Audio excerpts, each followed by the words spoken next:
This meeting is being recorded. Hi, welcome to the first episode ever of Human in Progress. And this series is a video podcast that goes into real life issues and how we evolved as humans, whether it's good, bad, or ugly. And today, Becky Gorga is our guest speaker or our chit chat person because this is just a conversation. And we're going to be talking about how you prioritize your mental health, especially as the world is extremely busy around us. And yeah, I guess we'll just like start from there. I apologize about my lighting too for those who are viewing. I'm still trying to get my lighting right. So hopefully by next episode, we will have that fixed because I have a lot of natural light. But okay, getting into our subject about mental health, I really thought Becky was a good person to start off with our first episode because back, I want to say in like 2021, late 2020, Becky and I were talking about doing a podcast together, and we really wanted to do one together, like I said. And life just kind of took us on different journeys. Like my life just kind of went like on a completely different path, and Becky's a busy mom and has a lot of other things she's juggling in between, and it just didn't work out. But it was on my heart that I needed to do something, and it just like kept like eating at me, and I'm like, hey, you need to do something. And then Human in Progress came to life, and actually Becky's the one that helped me name this video podcast because I really just thought, this is an evolution of like who we are as human beings, because we go through a lot of messy things, but we go through a lot of good things too. So I'm really excited to have you here because you're just like the perfect person because we were originally going to do this together. So, do you want to just tell a little bit about yourself and just kind of where you are now? Sure, yeah. So I'm Becky, and yeah, Kimber and I have been friends for a couple of years now. We met through our businesses. We're both consultants for Cincy, so I'm sure you guys will hear more about that over the days. So I'm a homeschooling mom. We have two girls, ages 11 and 8, and I homeschool them. And then, so of course, I stay home. I take care of the house, do the housewife type of stuff that you hear about, and then I run my side business. And of course, I'm a wife to a veteran, and we actually moved a few years ago to where we live now for his job. And before that, we had moved because he was in the Army. Otherwise, I probably never would have left my hometown. I'm also a leader in a game alliance, so that tends to take a little bit of my time. I volunteer at our church, help lead a small group ministry, and volunteer to play with babies every week. That's pretty much all of my time right now as it stands. And it doesn't seem like a lot, but it does tend to add up. It does. Like you were listing all those things, and I'm like, man, how does she find time to, juggle it all? And since this is our first episode, if you don't know me, my name's Kimber, and I live in a small town in Indiana called Plymouth, Indiana. Well, I just gave my state, but I'll just give it again like I just did. But I live with my significant other, and I get to be a bonus mom to his little boy who is autistic. So that's something that we're learning how to deal with. I actually have a sister who's on the autism spectrum. So this isn't new to me, but it's new to me as being in a parent role. And I also am a proud pug mommy to a pug named Buddy who is laying here. You cannot see him, but if you hear snoring in the background, it's Buddy. Um, and I guess a little bit more about me is I'm really getting into content creation. I've just want to be connected to people, because I think that, and this kind of gets into our subject today, is like the pandemic, when it really happened and began, like the world really closed off. And I'm a social butterfly, and I was never a homebody. And so when that happened, it was really hard for me because I wasn't able to get out like I was like used to. I couldn't go into the stores like I was used to. Everything, life changed for everyone. And then I saw like how my own mental health was happening. And thank God for Cincy, because it, let me meet Becky. That's actually when I met Becky, was because of the pandemic, and I was going into meetings, anything to plug in to meet someone and have that human interaction, because without the Zoom meetings and that kind of thing, I wouldn't have had that human interaction, because my day job is Cincy. And it's just been a blessing for me to be able to plug in. But now that, we're going back to what we consider normal, if there ever was a normal, if that makes sense. I've learned that I become more of a homebody, and like when I go into stores or I'm in public places, I get a lot more anxious than I used to. And I think that might be because I'm used to being behind a screen talking to people. And I can shut it on and off when I need to, or whenever it's scheduled. There's that routine of like, this is an hour or whatever you're going into. But when you're out in the open world, it's like a field day where you don't know what interactions you're going to come in. And I've learned that people have come to exhaust me. So I think as a person, I'm just evolving into different things, because I still have a heart for people. It's just that social interaction for me can be tiring. I don't know, like, where are you feeling with all of that? I think that has become a very common thing across the board, where because of the pandemic and the shutdown, a lot of people have drifted that way, where they've gotten used to being shut in or only interacting through social media and Zoom calls and things like that. So when things have started to open up, going out into the world, it's really caused a lot of anxiety issues for a lot of people, I think. It hasn't really affected me quite as much, although I did already have some anxiety issues based on social settings. But that being said, my biggest concerns come in with really huge crowds and being a mom. So like, for instance, my church is considered a mega church, but going to church on Sunday is not a problem. It's a familiar setting. It's our regular routine that we're good with. But when there's a special event that happens, like we do a kids event quarterly, or we have a concert in the park where our praise team, does this concert, and it's a huge, big thing, and then they open it up to the city. That makes me a little anxious. And the whole going into this big environment with lots of people, like a concert or a fair or something, and then being a mom of two small children, that's even more anxiety causing, because you never know who's going to be there. You're trying to keep your eyes on your kids all the time. So I think the social aspect of being back out in the world has really taken its toll on a lot of people. Right.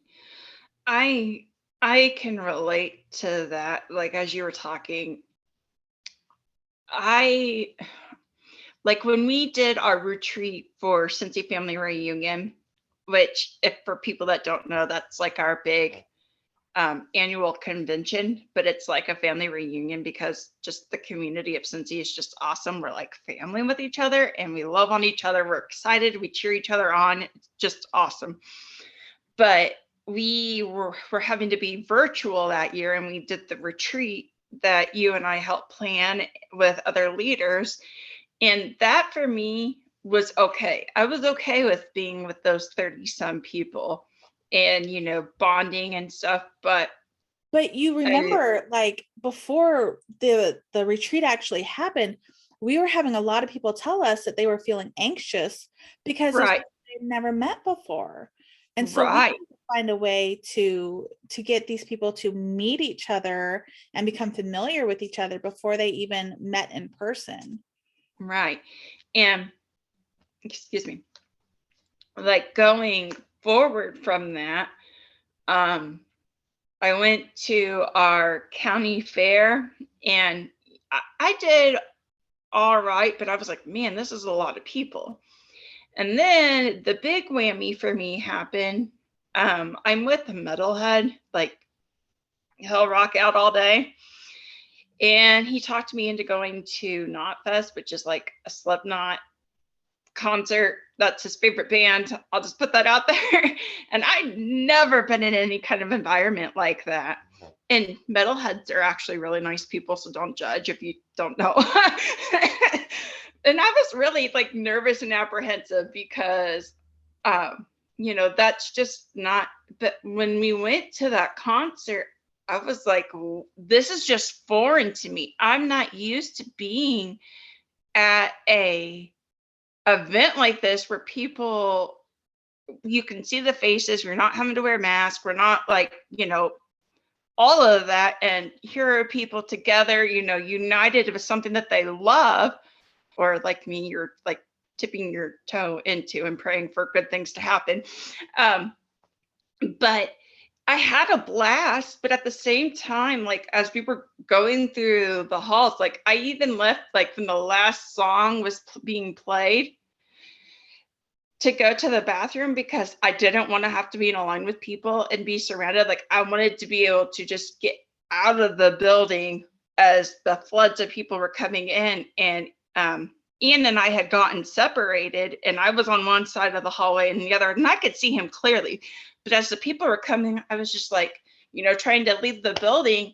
I was like, oh no, like just I had like this panic in my brain, like, how am I going to get over there? How am I going to get out of here? And I don't know when that became my new normal. I already have anxiety issues. I also suffer from PTSD and depression. I mean, it's not, but I take medicine for that. I believe that there's medicine for a reason. And that's just how I try to support my mental health, because I know that without it, I'm just a basket case. But even at that, like even still having that medication, I still feel that anxiety and that panic and that nervousness.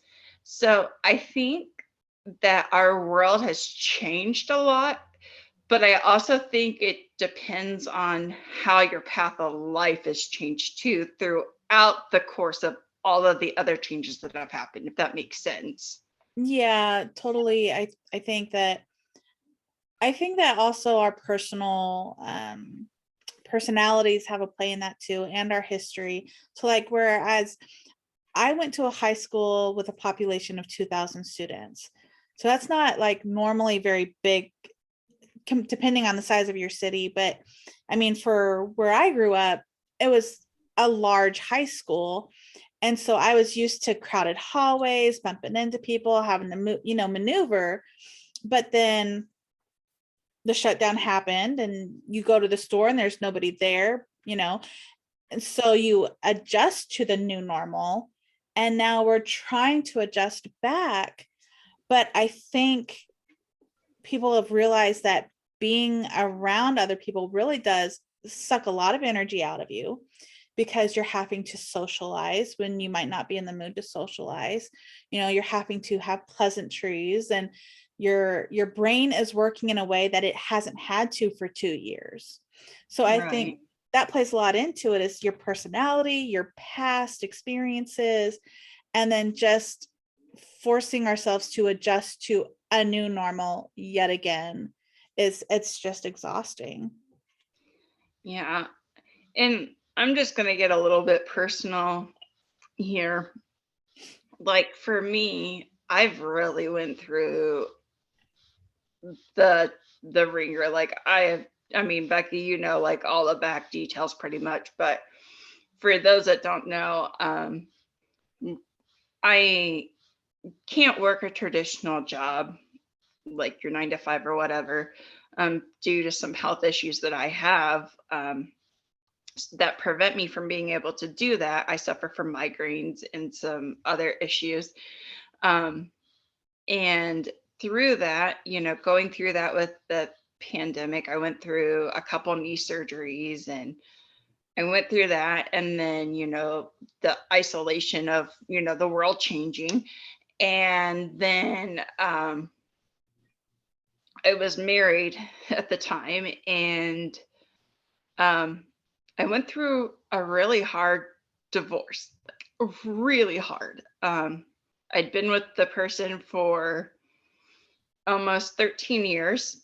We had been together quite a long time. We were only married for about 3 years, but I found out that he was not being faithful to me. And he had tampered into my business and had gotten involved in other things. And I'm not going to get into all of the nitty gritty, but it really hit hard. And I ended up moving 5 hours north to come back home. And I say home because I'm in the area that I was born and raised, and I'm the oldest of 8 kids. So there's quite a bit. We're a blended family. Don't panic. My mom did not birth us all.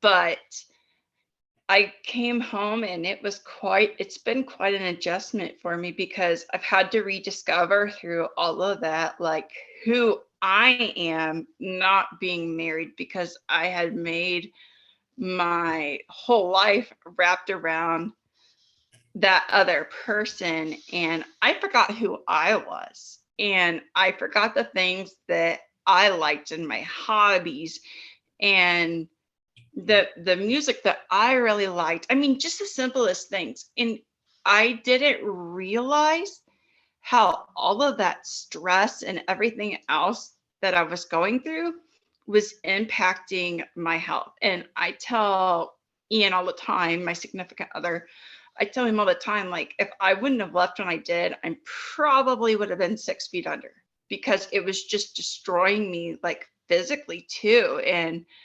I think that we have to just really be cautious, because for me, I'm a very sensitive soul. I can be hypersensitive, and I'm also a giver, and I allow people to take more than what they give back. And that's really hard for me. Not that, things are completely accurate, but if you took an Enneagram test, I'm a hard 2, to kind of gauge where I'm at. So my heart tends to be bigger than what it should allow.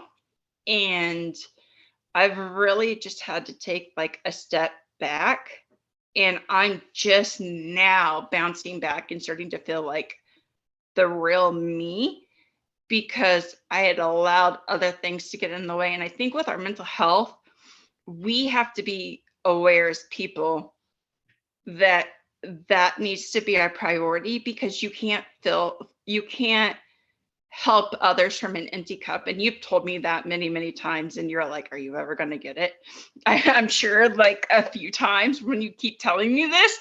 And it finally has just like been something on my heart to tell people, don't burn yourself out serving other people. The greatest resource and asset you'll ever have is yourself. And you have to be able to take care of yourself, which includes your mental health, to be able to give back and to be the mom, to be the sister or the aunt, the dad or whatever, to whatever it is that you're serving. And I think that we just need to keep that in mind. Oh, yeah, definitely. Yeah, like you said, we've talked about it a lot. And honestly, it's something that empaths, or people who are extremely empathetic and sensitive to the emotions of others, it becomes difficult to keep in mind, just taking care of yourself first, because not only are you hypersensitive to everyone around you, but we're also givers. And and we are nurturers, and we want to take care of everyone. And so when you have an empath who's also a nurturer, who's also a leader, all you want to do is give, give, give, give, give. You want to take care of everyone. You want to help everyone. You want to see everybody thrive. But then it comes to the point where you give so much of yourself that you break down, you lose yourself, you have a complete mental breakdown or emotional breakdown, or fall into a depressive state, or start having anxiety attacks, because you've given so much of yourself and you've ignored anything that's going on within, so that when you finally do get a break, all of it starts flooding in. And so I think, the really cool thing about the world and our culture right now is that mental health is coming very front, very fast. And I think that is one of the hidden blessings of the pandemic and the lockdowns, Right. and all that, is that mental health has suddenly taken a front seat to, our doctors and our psychologists, and everyone is now paying attention to it. And I think what really helps is when people like you, like me, like influencers take time to put a face on it and be vulnerable and open and honest and talk about it and say it's okay to talk about it. Because, we all have those moments where we lose ourselves and we shut down. And I think the more that we talk about it and say that, hey, it's okay to take a mental health day, like that counts as needing a sick day from work, because your mental health is just as important as your physical health. Right. I'm actually looking up something so I can actually tell you the name of what I was about to say. You might know, I'm not for sure. But when and this is kind of funny for me to admit, but I'm just gonna I'm being vulnerable. When I watched the movie Encanto, I bawled. And I will tell you why. Because I can't remember the character's name, but the sister who was strong as an ox and was carrying everything. Louisa. That is me. I am that character to the core. And when she was saying about pressure and holding everything together, that's me. Like, I literally have goosebumps talking about this right now because I can feel all the emotions all over again. Being the oldest of 8, just to kind of give you a reference to how spread out we are, I'm in my later 30s and my baby sister's just about to graduate high school. So there's a lot of us, with all of the significant others and grandchildren, I guess counting my parents too, there's 20 of us as of right now in counting. So there's a lot of us, and everybody looks to me typically to, hey, what are we going to do for this event? Or are you going to be here? Or sis, can you go talk to your siblings and handle this? And, I also run a business as a small business, and I'm trying to, help a team too. And I have my own help, and I'm juggling all this stuff. And it's just this pressure that just overwhelms. And I'm like, I can't drop anything, because if I drop it, everything's going to break. And Ian's been my godsend in this phase with saying, hey, you need to tell people that they need to help you. You can't carry all of it on your shoulders. Like, you can't always be the strong one, the one to plan, the one to, jump. You can't be the yes man all the time. And so this year, I've really had to step back. My word for 2023 is simple, or simplify, because I don't want all of the extra baggage and all of the fluff. Like, I need to breathe. I need to be able to take care of me, my household, and my business, and then the other things can come in. And I'm not saying I don't care about my family or anything, because I am a proud auntie. I will love on them babies all day long. But at the same time, I know that I'm important and I can't carry that burden alone. So that's something that I've really been having to focus on as just, me.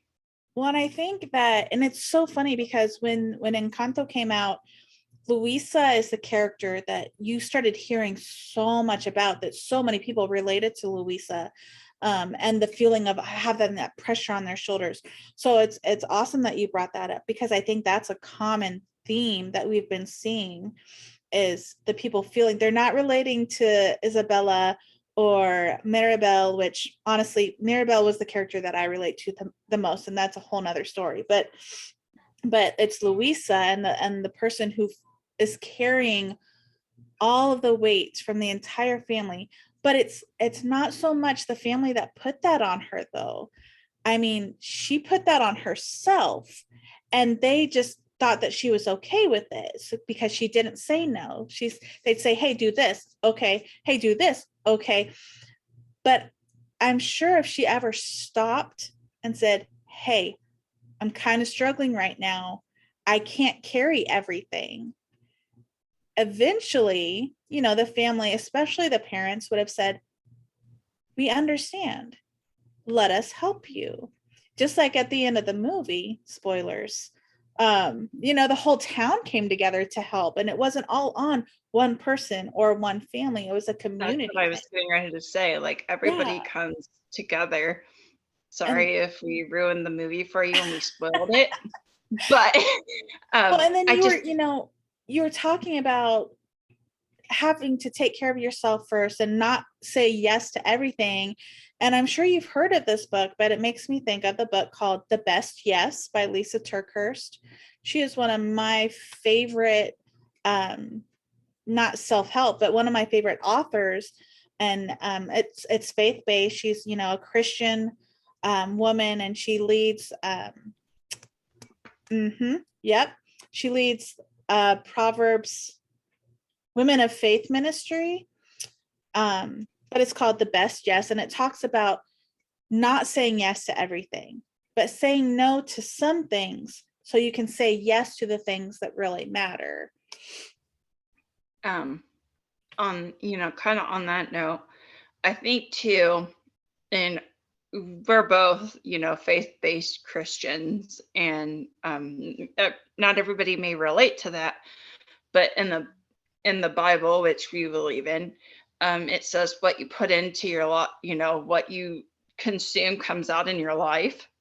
And I think that we get really easy into what I call the Eeyore mentality of, oh, woe is me. I didn't get this promotion. I didn't get this. Nobody sees me. Nobody cares. Why am I doing this? Like, I'm guilty of this too. So I'm preaching to the choir. But I literally have started listening to Snoop Dogg's affirmation song every morning. I have my Alexa play it, and I jam out to it because I try to put that good stuff in. And another book that I'm reading is The 5-Second Habit by Mel Robbins. I absolutely love Mel Robbins. But in the book, it talks about high-fiving yourself, like in the mirror, and like giving yourself a high five. Yes, you're going to feel stupid in the beginning and you're like, what am I doing? But it's a very, very powerful thing that if you do it consistently, because you're your best cheerleader. And I think that talking positively to yourself and saying some sort of affirmation, and reminding yourself of your worth, and those things really tends to help, because you're not just putting garbage and reaping that. One of the things that I love that our leaders do is we get these magnets in the mail, like as a celebration of us, and everyone that I've gotten so far has had like some sort of positive message, like cheering yourself on, or make yourself proud. And I absolutely love those. Those are the best, that's like the best gift. Yes, those are just one of the best gifts that we've ever gotten, I think, because I literally put mine on the fridge and I do read them, and I'm like, it's just the simple reminders. So I think that with mental health, like another thing that we can do as a solution is to, be kinder to ourselves and say those positive things and remember that we are worthy of good things, and that in time, things don't just change overnight, but with time, with consistency, you're going to see a total change. Like Jackie Duran says, which is a big leader within our organization within Cincy. She is a content guru for social media. Let me just tell you that. But she always says, give something a try for 60 to 90 days and look back and see the change that it has been made. If you haven't seen the results you want, then, change it. But you'll be amazed to see how far you've come in that time, because I want to say it takes like 21 days to make a habit, but it only takes 1 day to break a habit. Mm-hmm.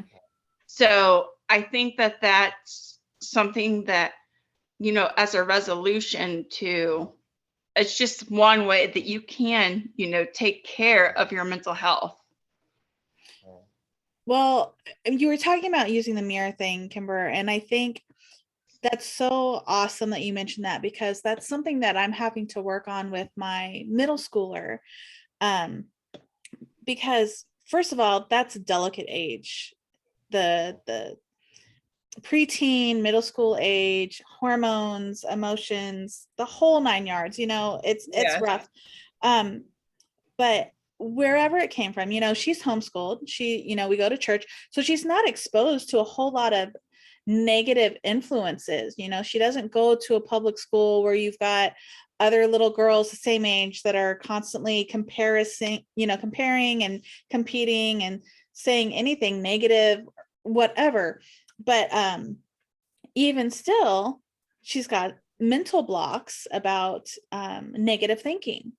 And so even just a few days ago, I sat down with her and I said, listen, this has to stop. We got to stop the negativity, because even if you don't believe it, whatever you say about yourself, you will start to believe it. So if you say negative things about yourself, even if you're just joking around, if you say, I'm stupid, oh, I'm so clumsy, or I'm so this, that, or the other, you say it enough times, you're going to start to believe it. But the same is true for the opposite. So if you speak positive things about yourself, and I told her, she goes, but I don't believe it. I don't think it. Like, it doesn't matter if you believe it or not. I told her, you're going to go to your mirror and you're going to say positive things about yourself. Whether you believe it or not, you're going to say them. And when you say it enough times, eventually you will train your brain to believe those things. So instead of putting negative things in, you need to put positive things in.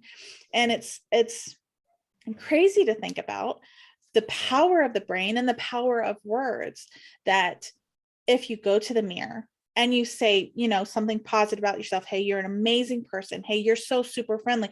Hey, you are really smart. Oh, you figured out, you're great at graphic design, or even things that you want to be true about yourself, but you don't believe. Right.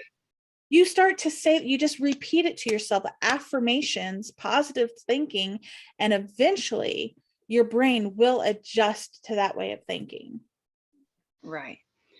And that's, you actually just said what I was thinking is, saying those things that even if they may not be true now, but things that you're working toward or that you want to be, and just putting that out into the universe. And because there's a power when you verbalize it and you put it out there. There's so much science to back that up too. Right. And I just kind of like lost my train of thought where I was going with that. But but there is a lot of science. Okay, I remember what I was going to say now. One of the things that I really love about the stigma of mental health coming off, just not having that stigma as what there was before everything happened and the world's changed and stuff. Don't talk about it. Yeah. If you take medication for your brain, then there's something wrong. Like you see, advertisements on TV for mental health medications or even getting it delivered to your home. Yeah. Another thing is that there's mental health apps like BetterHelp. There's a few other ones. I just can't think of them. I've actually used BetterHelp. And there's just more access to help and it being coming to the forefront than what I think we've ever seen. Because I think before all this, it was, oh, it's just in your head, or, oh, you'll be fine, or we're not going to talk about it. Oh, you just brought that up. Let's change the subject to something else. Or if you go, you don't talk about, like, if you seek professional help, like you go to a psychologist or psychiatrist, then you're seriously screwed up. Like that was a big thing when we were growing up, is that right. You don't tell your friends that you're seeing a shrink, because heaven forbid, they think that you're crazy. Well, guess what? We're all a little bit crazy. Right. And that's something that I'm glad that you bring up, because there's no such thing as normal. Every person's different. You may have similarities, but there's not a cookie cutter to two exact people. There's no exact same people in the world. And so I think that for us as humans, the best thing we can do is to be kind to other humans and remember, we don't know what somebody else is going through, what their struggles may be. Like for my significant other, he was raised where you really didn't talk about your feelings and you sucked it up because you were a man and you were, rawr. And then me, I was raised, I love you. Let me tell you about my feelings. Let me hug you. And so those two worlds coming together, it's been a learning experience for both of us. And we've had to learn, like, we don't communicate in the same ways regarding certain things, but just because we're not communicating in that one way doesn't mean that there's not a feeling there within that given subject. And so it's just been a learning curve. So I think that if we can remember that, we've all been raised differently, we've all had different experiences, different traumas, different victories, but it doesn't make one person better than the other. We just have our own story to tell, and you never know how your story may help somebody else who may be struggling, going, oh, well, she went through that, then I can, open up about this and I can get help because it's okay. So I think that if we're vulnerable with other people and we know that somebody may be struggling, I think that's one of the best freeing things that we can do for them, is to be vulnerable and say, hey, it's okay. I know you're going through something. I've been there too. Yeah. Like that's one of my biggest things, that I'm always very open about everything that I've gone through in my past. As a child, going through my teens, as a young adult, I try to be very open. I don't hide anything. Nothing is secret, because I know what I've gone through could help somebody else. Like, I was bullied as a kid. I had an alcoholic stepfather. Just so many things, that I don't hide it. And when people ask, if there's anything that you regret, I don't regret things. Like, there's stuff that was crap, and there's stuff that wasn't the best, and that I still am healing from. But every single thing that I've gone through, good and bad, has led me to where I am today. And I like where I am today. I like who I am today. But it's also been stuff that I can use to help others. So, I'll post stuff on social media about what I've gone through, and it's not for sympathy. And I never want anybody to feel bad for me, because I don't feel bad for me. It's life. Everybody has gone through crap. And like you said, we need to just be kind, because everyone has baggage and everyone has stuff that they're healing from or still going through. And like one of my favorite TV scenes ever is from How I Met Your Mother. And it's that episode about baggage. And at the very end of the episode, everyone's walking around carrying suitcases, and each suitcase has a different label on it. So it's just talking about how we all have baggage. And I think that visual is just amazing because it's so real. And it's easier to be kind in person, to hold the door open for somebody, to, oh, you dropped something, let me get, to pay a compliment to somebody on the street. Hey, your dress is so beautiful. Where we get into trouble is on social media, I think. Agreed. And I know that's a whole nother story too, but that the keyboard warriors and the trend of being nasty, like you see one person make a nasty comment, you might write it off, but then you start getting all these people making nasty comments, and that makes you think that it's okay. And that's another place where cyberbullying comes into, and that does relate to mental health. I think that during the pandemic, I guess, I don't know if it really existed much before then, but cancel culture. Yeah. I mean, I know that that's a whole different, can of worms, but on the social media aspect, cancel culture had just become like in the forefront, instead of saying, okay, this person was this way then, and why are we throwing their past in their face? Because let me tell you, whoever's watching this, your past does not define you. What you do going into the future and now is what's going to define you. None of us are the same people that we were a year ago, right. 5 years ago, 10 years ago. And that's, as we get ready to wrap up here, I think that that's what we need to remember, is that the person that we are now isn't going to be the person that we are in the future, because 30-some-year-old Kimber is not what 20-some-year-old Kimber was, or 18-year-old Kimber, or 5-year-old Kimber is. Like, we evolve as people because of our experiences, because of our own opinions and how we form.